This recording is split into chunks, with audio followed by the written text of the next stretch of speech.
ముందుగా పోయినసారి ఒకసారి రఘురామ్ గారు మన కాన్స్టిట్యూన్సీకి వచ్చారు, ఆర్యవైశ్య కళ్యాణం అనుకుంటా. దాంట్లో చెప్పా, చంద్రబాబు నాయుడు గారిని నేను కలిసి కేడీసీసీ చైర్మన్ మాత్రం ఓ జెంటిల్మెన్కి పెద్ద మనిషికి ఇవ్వండి సార్, ఇది నేను దాన్ని బాగు చేస్తే నా తర్వాత వచ్చిన పాలకులు దోచుకు తిన్నారండి, అది మంచి వాళ్ళకి ఇవ్వండి అంటే రఘురామ్ గారి పేరు అనౌన్స్ చేయగానే ఐఎమ్ మోస్ట్ హ్యాపీ. ఎందుకంటే రఘురామ్ గారితో నాకున్న పరిచయం తక్కువైనా, ఎందుకంటే 94లో ఎక్సైజ్ మంత్రిగా ఉన్నప్పుడు ఎక్సైజ్ శాఖ మంత్రిగా పనిచేసుకోవడం ఇవాళకు కూడా సాధారణ జీవితం గడిపే మంత్రులు ఎంతమంది ఉన్నారు ఈ దేశంలో. అలాంటి మహోన్నత నాయకుడికి ఇది ఇచ్చారు, కానీ ఇది చాలా చిన్న పదవి, నో డౌట్ అబౌట్ ఇట్. ఎందుకంటే ఆయన నియోజకవర్గానికి సంబంధించి నేను చైర్మన్ చేసిన తర్వాత జగన్మోహన్ రెడ్డి పరిపాలనకు పరాకాష్ట ఏంటంటే 12 మాసాల్లో నేను 43% వృద్ధి రేటుని ఈ కోఆపరేటివ్ బ్యాంక్ తీసుకొస్తే భారతదేశంలో నేను తప్ప ఇంకెవరూ చేయలే 1915 నుంచి ఇప్పుడు వరకు. అయినా నన్ను తీసేసాడు. నన్ను తీసేసి జగ్గయ్యపేట మాజీ మున్సిపల్ చైర్మన్కి ఇచ్చారు, ఆ తర్వాత ఇంకొక ఆవిడకి ఇచ్చారు. ఆఖరికి జగ్గయ్యపేట మాజీ మున్సిపల్ చైర్మన్కి ఇచ్చిన పదవిని 3 సార్లు జగ్గయ్యపేట శాసనసభ్యుడిగా, వివాదరహితుడిగా, ఎక్సైజ్ శాఖ మంత్రిగా, మంత్రి పదవి కూడా ఇబ్బంది ఉంటే మీరు తీసేసుకోండి అని చెప్పి వాలంటీర్గా ఇచ్చే నాయకులు బహువరుదుగా ఉంటారు. అలాంటి జెంటిల్మెన్ రఘురామ్ గారికి డెఫినెట్గా చిన్న పదవి, నో డౌట్ అబౌట్ ఇట్. నేను డెఫినెట్గా ఆప్కాప్ వస్తుంది అనుకున్నా, బట్ ఎనీవే ఫ్యూచర్లో ఆప్కాప్ డెఫినెట్గా రావాలని మనస్ఫూర్తిగా కోరుకుంటున్నా. అలాగే ఈ బ్యాంక్లోకి వస్తే, నేను బ్యాంక్ చైర్మన్ అప్పుడు ఫౌండర్స్ ఫోటోలు లేవు.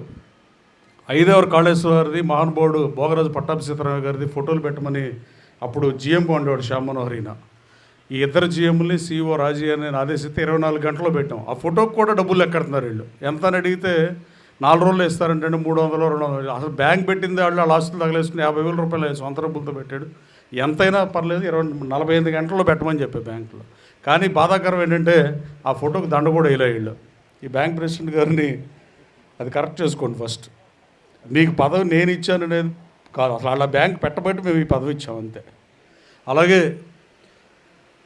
ఇంకా ఈ బ్యాంక్ గురించి ఎక్కువ రఘురామ్ గారు చెబితే బాగుంటుంది, నేను చెప్పడం ఎందుకు. కానీ ఈ నియోజకవర్గంలో ఆ రోజున రాజకీయ పరిస్థితుల్లో చాలామంది బ్యాంక్ ప్రెసిడెంట్, నేనే బ్యాంక్ ప్రెసిడెంట్లు ఇచ్చిన, ఒక 5గురిని పదవులు మార్చిన, మిగతా 35 మంది విజయవాడ బ్యాంకు కానీ బందర్ బ్యాంక్ కానీ రావడానికి భయపడే రోజులు.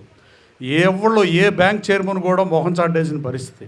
కనీసం గ్రామ అభివృద్ధి కోసం, బ్యాంక్ అభివృద్ధి కోసం కూడా పనిచేయని పరిస్థితుల్లో ఈ నియోజకవర్గం ఒక 5 సంవత్సరాలు ఉంది. రఘురామ్ గారు మా నియోజకవర్గాన్ని స్పెషల్గా చూడమన్నందుకు మొన్న అడిగిందే తడవుగా కేసర్పల్లిలో బ్యాంక్ తీసేసిన పరిస్థితి. ఆ డోనర్ ఇచ్చిన స్థలం ఎక్కువ వాల్యూ ఉంది, దానికి రీస్టోర్ చేయమంటే వెంటనే కేటాయించినందుకు పిఎస్సిఎస్ని. ఇవాళ పిఎస్సిఎస్లు రావడం దాదాపు అసంభవం, కొత్తగా వచ్చే పరిస్థితి ఈ దేశంలో లేదు.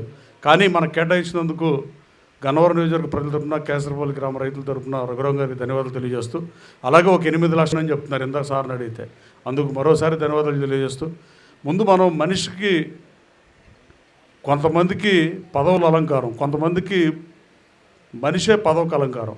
అలాగే ఈ బ్యాంక్ చైర్మన్ చిన్న పదవైనా కానీ ఎమ్మెల్యే కన్నా డెఫినెట్గా క్రిస్టల్ క్లియర్గా చెప్తున్నా, DCCB chairman is the best పదవి, దాంట్లో డౌటే లేదు.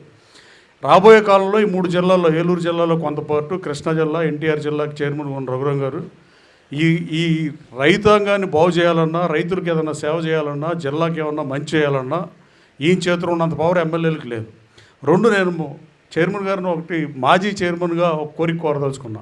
గతంలో శాసనసభ్యులు కేవలం ఈ బ్యాంక్కి డైరెక్టర్లుగా ఉండేవాళ్ళు. ఎప్పుడో బాగా 40-50 ఏళ్ల క్రితం ఈ బ్యాంక్ డైరెక్టర్లు ఎవరంటే కేడీసీసీ బ్యాంక్కి ఎమ్మెల్యేలు డైరెక్టర్లు.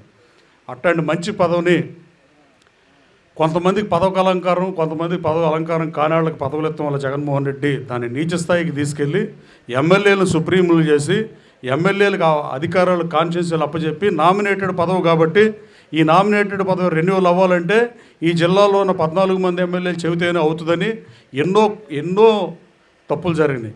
వాటి మీద ఎంక్వైరీ చేయమని గొడవ పెట్టుకుని అసెంబ్లీలో హౌస్ కమిటీ చేశా. డెఫినెట్గా నేరస్తులను శిక్షిస్తాం. ఉంగుటూరు మండలంలో సిఆర్డీఏ పర్మిషన్ లేకుండా బిల్డింగులు కట్టారు.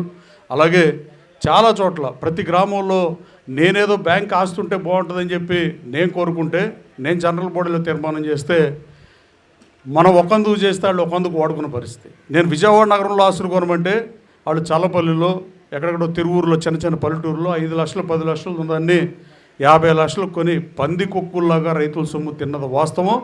ఇది హౌస్ కమిటీలో డెఫినెట్గా తెలుస్తా. రఘురాం గారు దయచేసి దాని మీద కూడా దృష్టి పెట్టాల్సిందిగా మనస్ఫూర్తిగా కోరుతూ